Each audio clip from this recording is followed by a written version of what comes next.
জনগণ বা স্বাস্থ্য অধিদপ্তর যে আমাদের সাথে বৈষম্য করছে, স্বয়ং আল্লাহও সইতে পারে নাই।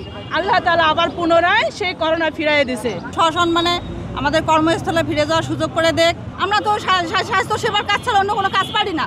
আমরা তাহলে আমাদের ভবিষ্যৎ কি? আমরা কিভাবে চলবো? আমাদের চাকরি নয়, আমরা মৃত্যু। যেহেতু আমরা করোনার সময় একবার মারা গিয়েছি, আমাদের দ্বিতীয়বার মৃত্যু নাই। অনতি বিলম্বে আমাদের জন্য কিছু করেন। আমরা পুনর্বহাল চাই না, আমরা বহাল চাই। আমাদের চাকরি ফেরত চাই।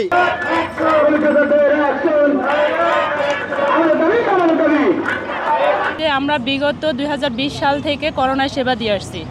আমরা কোনোদিনও রোগীকে আমাদেরকে ডিজি স্যার আওয়ামী লীগের দোসর বলে। আমরা যখন করোনায় সেবা দিছি, করোনায় যখন আক্রান্ত হয়েছে, সন্তান বাবা মারে নেয় নাই, বাবা মা সন্তানরে নেয় নাই, তখন কিন্তু আমরা আওয়ামী লীগের দোসর বা বিএনপি বা কোনো জামায়াত কাউকে দেখে আমরা সেবা দেই নাই। আমরা সাধারণ রোগী হিসেবে, আমরা সেবিকা হিসেবে চিকিৎসা দিয়ে গেছি।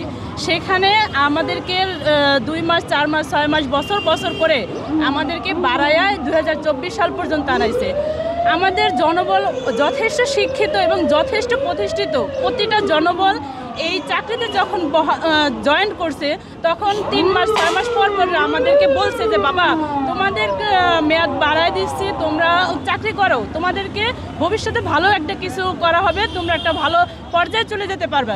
সেই আশায় আমাদের শত শত ভাই বোনেরা এই চাকরিতে বহাল ছিল। ওদের যেই একটা চাকরির যে বয়সসীমা সরকারের, সেই বয়সসীমাটা পার হয়ে গেছে।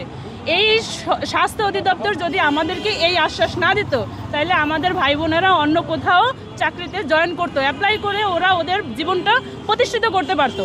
কিন্তু আমাদের সেই স্বাস্থ্য অধিদপ্তর যখন করোনা চলে যায়, তখন আমাদেরকে টিস্যুর মতো সে ছুঁড়ে ফেলে। কিন্তু মহান আল্লাহ তাআলার এমন নিয়ম, এমন নীতি, আল্লাহ তাআলা আমাদের সাথে যেই জনগণ বা স্বাস্থ্য অধিদপ্তর যে আমাদের সাথে বৈষম্য করছে, স্বয়ং আল্লাহও সইতে পারে নাই। আল্লাহ তাআলা আবার পুনরায় সেই করোনা ফিরাইয়ে দিছে। এবং কি 3টে 4টি 5টি পর্যন্ত প্রাণ ঝরে যাচ্ছে। কিন্তু তারপরও এই স্বাস্থ্য অধিদপ্তর, এই ডিজি মহোদয় বুঝতে পারতেছে না। উনি তো ওনার নিয়োগ বাণিজ্যের জন্য উনি পায়তারা করতেছে। আমরা 2020 সালে নিজের জীবন বাজি রেখে যে আমরা করোনা মোকাবেলায় কাজ করেছি, আমরা 1004 জন জনবল যে নিজের জীবন বাজি রেখে কাজ করেছি, এখন কেন আমরা রাস্তায় কেন? আমাদের স্বাস্থ্য অধিদপ্তরের মহাপরিচালক স্যার আমাদের সাথে কিসের শত্রুতা? শুধু কি আওয়ামী লীগ বিএনপি শত্রুতা, নাকি অন্য কোনো শত্রুতা? আমরা কিছু বুঝতেছি না। উনি কেন আমাদের কর্মবিরতি দিচ্ছেন?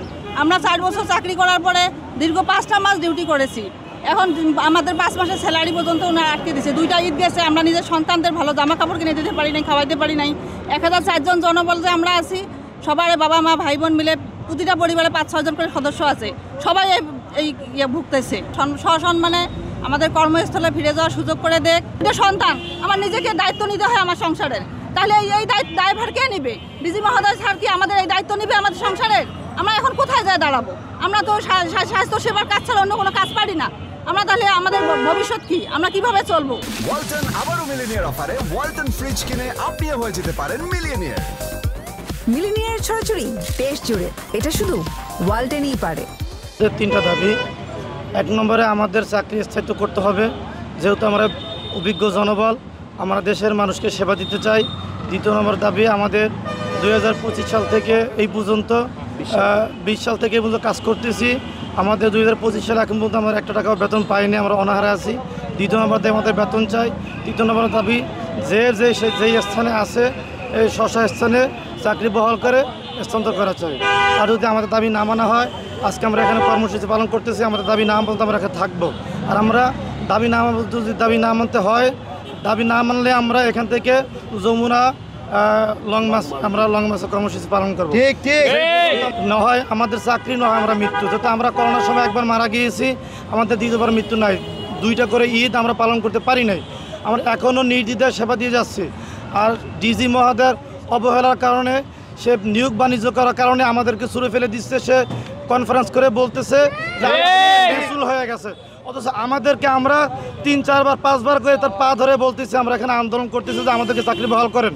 আমাদেরকে মৌখিক আশ্বাস দিয়ে বলছে তোমরা যা ডিউটি করতেছো, আর অথচ নিজেরা এখানে বলতেছে তাদের সে মিসল হয়ে গেছে। আমাদের বেতন দিচ্ছে না, কিছু করতেছে না। তারা নতুন লোক নেওয়ার জন্য তারা চিন্তা করতেছে আমাদেরকে ছুঁড়ে ফেলে দিয়ে, আর সে মিথ্যা আশ্বাস দিয়ে সে সাংবাদিকদেরকে বলতেছে আমাদের সাথে মিসল হয়ে গেছে, অথচ আমাদেরকে মিথ্যা আশ্বাস দিয়ে পাঠিয়ে আমাদের কোনো কিছু করতেছে না, আমাদেরকে ঝুলে রাখা হয়েছে। আমরা চাই আমাদের চাকরি স্থায়িত্ব হোক। আমরা বিগত 5 মাস ধরে এইখানে এই স্বাস্থ্যের গেটে অবস্থান করতেছি, কিন্তু পরিচালক প্রশাসন থেকে আমাদের প্রতি কোনো সদয় অবগত হয় নাই। স্বাস্থ্য খাতে 2020 সাল থেকে আমি একজন ছোট পর্যায়ের কর্মচারী, স্বাস্থ্য খাতে 2020 সাল থেকে কর্মরত আছি এবং আমার সাথে সারা বাংলাদেশের এমন কোনো হাসপাতাল নাই যে আমাদের কোভিডের ERPP প্যান্ডেমিক সিচুয়েশনে কর্মরত নাই। তো এই লোকজনগুলোকে এক ডিজির কারণে অবহেলিত হচ্ছে।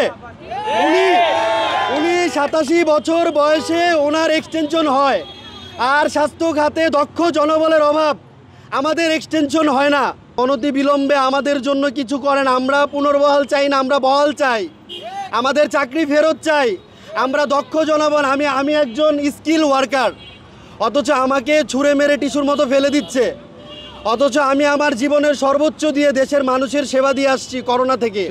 যখন মহামারী শুরু হয়েছিল তখন আমরা স্বাস্থ্যসেবায় এসেছিলাম, তখন আমাদেরকে ঊর্ধ্বতন কর্তৃপক্ষ আমাদেরকে বলেছে তোমরা শুরু করো, তোমাদের জন্য ভালো কিছু আছে। ইভেন আপনারা জানেন 2020 সালে রাষ্ট্রপতির বিশেষ ক্ষমতা বলে 202 জন মেডিকেল টেকনোলজিস্ট নিয়োগ দেওয়া হয়েছিল এবং আমাদের চুক্তি বারবার মেয়াদ বৃদ্ধি করা হয়েছে। এজন্যই আমাদেরকে পরবর্তী সময় আশ্বাস দেওয়া হয়েছিল আপনাদের জন্য ভালো কিছু আছে, আপনারা কাজকর্ম করে যান, আপনারা আমাদের অভিজ্ঞ জনবল। তাই আমরা ঊর্ধ্বতন কর্মকর্তাদের আশ্বাসের কারণে আমরা আজকে 4 বছর কাজ করে এসেছি। 5 মাস এইখানে কর্মরত ছিলাম, মানে 2020 সাল থেকে 2025 পর্যন্ত কর্মরত ছিলাম, 5 পর্যন্ত। আমাদের যাতে এই কর্মটা বহাল থাকে, প্রথম দাবি কর্মটা যাতে আমাদের বহাল রাখা হয়। দ্বিতীয় দাবি হচ্ছে এই যে 5 মাস আমাদেরকে মৌখিক আশ্বাসে প্রতিষ্ঠানে খাটায় নিছে, আমরা বিনা স্বার্থে এখানে কাজ করে গেছি তাদের মৌখিক আশ্বাসে। এখন আমাদের দ্বিতীয় দাবি হচ্ছে আমাদের বকেয়া বেতনগুলো যাতে পরিশোধ করা হয় দ্রুতর মাধ্যমে, এবং স্বাস্থ্য খাতে যেহেতু জনবল প্রয়োজন, এই দেশের করোনার মহামারী দেখা দিচ্ছে, এই স্বার্থে আমাদের যাতে রাখা হয়। 3 নম্বর দাবি হচ্ছে আমাদের যে আমাদের এই জনবলগুলোকে পদ সৃজনের মাধ্যমে হোক, আবার যেভাবেই হোক মানবিক দৃষ্টিকোণ থেকে যাতে স্বাস্থ্যসেবায় রাজস্বভুক্ত স্থানান্তর করা হয়।